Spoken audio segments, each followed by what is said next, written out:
আসসালামু আলাইকুম ওয়া রাহমাতুল্লাহি ওয়া বারাকাতুহু।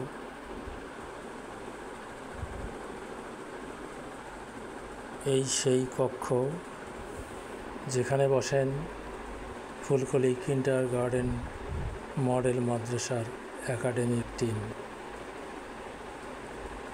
এই কক্ষে বসেই দ্বীনি শিক্ষার সাথে প্রচলিত শিক্ষার সমন্বয় করে প্রণয়ন করা হয় পাঠ পরিকল্পনা ও তার যথাযথ বাস্তবায়ন।